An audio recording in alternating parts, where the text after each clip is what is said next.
From places of worship carved out of a single rock high up in the mountains to fascinatingly extravagant tombs, the city has it all. Pitalkhora is a series of 14 rock-cut cave monuments in the Satmala range.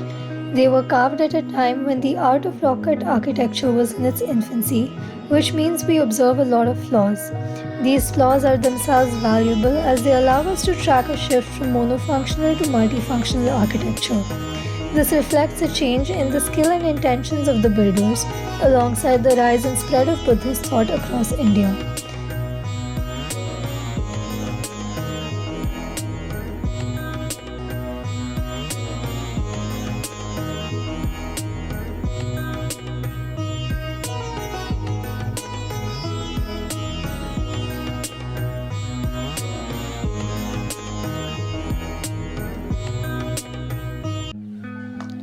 The government has not done significant restoration work on the caves in order to preserve their integrity. We can place Pitalkhora on a timeline, tracking the trend from relatively simple styles to the more complex, elaborate work seen at Ajanta and Ellora. The Ajanta caves are some of the finest surviving examples of Indian art from the ancient world. Carved after Pitalkhora, these 30 caves are adorned with elaborate paintings and sculptures of Buddhist teachings. The caves serve as a testament to the preservation of art and architecture. The paintings and sculptures have kept many of their colors and details, locking down the image of a time across centuries. Since they have become a popular tourist destination and a UNESCO World Heritage Site, they receive extensive care and maintenance. The Kailasa temple is considered to be the largest monolithic structure in the world.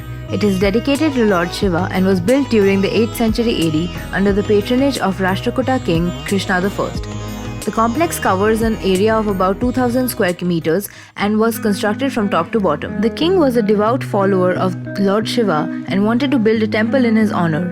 Popular legend suggests that one day Lord Shiva appeared in the king's dream and challenged him to build a temple from top to bottom.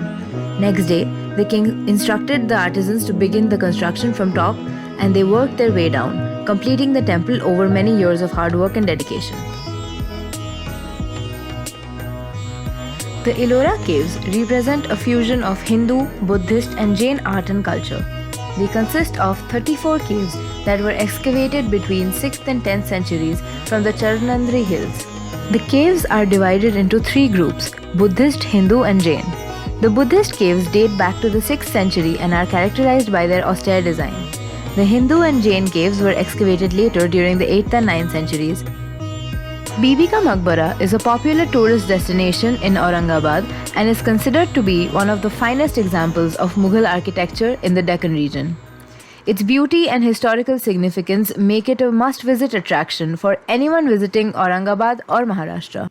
Built by Prince Azam Shah in memory of his mother Dilras Banu Begum, the mausoleum is often referred to as the Taj of the Deccan.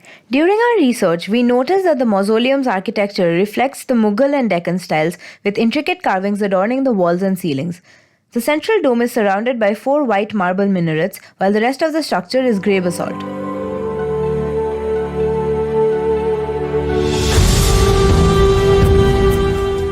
Panchakki Mosque has a unique multi-purpose irrigation system that remains in use even today among the pillars of a 400-year-old education center. In its time, it was an inner city. Today, it is a water mill and the tomb of Baba Shah Musafir, a scholar that taught and trained both students and military soldiers during his tenure. In modern times, the classrooms have been converted into public toilets. But in the rooms below the slabs and the shops above the classrooms, records of Farsi writing and literature studied generations ago still remain. The hidden treasure of this place was the library that contained Persian books that were more than 400 years old, some of which even had gold embossed pages. Architecture is set in stone for the ages, stagnant, maintained to keep an era alive. Food is made several times a day. Locking down a recipe requires it to have good reason to stand the test of time.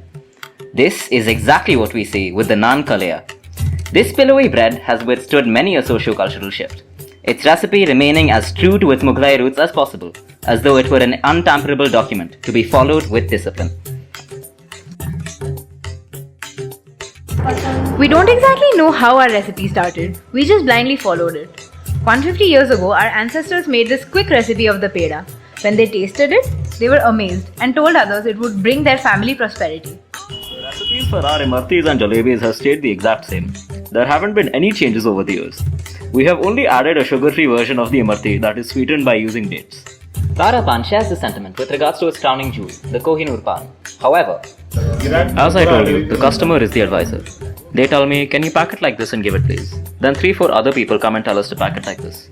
Taking the customer's advice, looking at it and applying it. That's how you keep going. regardless of its constancy, evolution isn't something Aurangabad's food has ever been afraid of. We ask the customers coming to our restaurant what they like about the food and what they want to change in our menu. And based on that, we bring changes to our menu. The recipe which we used in 1995 is the same one being used right now. I believe as we worked for longer, we gained a lot more knowledge. Over time, we learned a new way of making tea, and then the people started liking it, and our name became popular among the people. Samosa, pulao, palak vada rice, and aloo vada. They were first being sold separately as different items. Our customers insisted on combining one or the other item together, so it was not possible to customize it for every person. So we combined everything and called it samosa rice. Customer relationships seem to be the driving force behind any changes seen in food served across Aurangabad. Any new advent such as the Kentucky only sticks due to popularity. Due to the community fostered by the restaurants, the city's palate bubbles up and shines through. Emperors have come and gone, but public taste remains the ruler of Buddhi Din.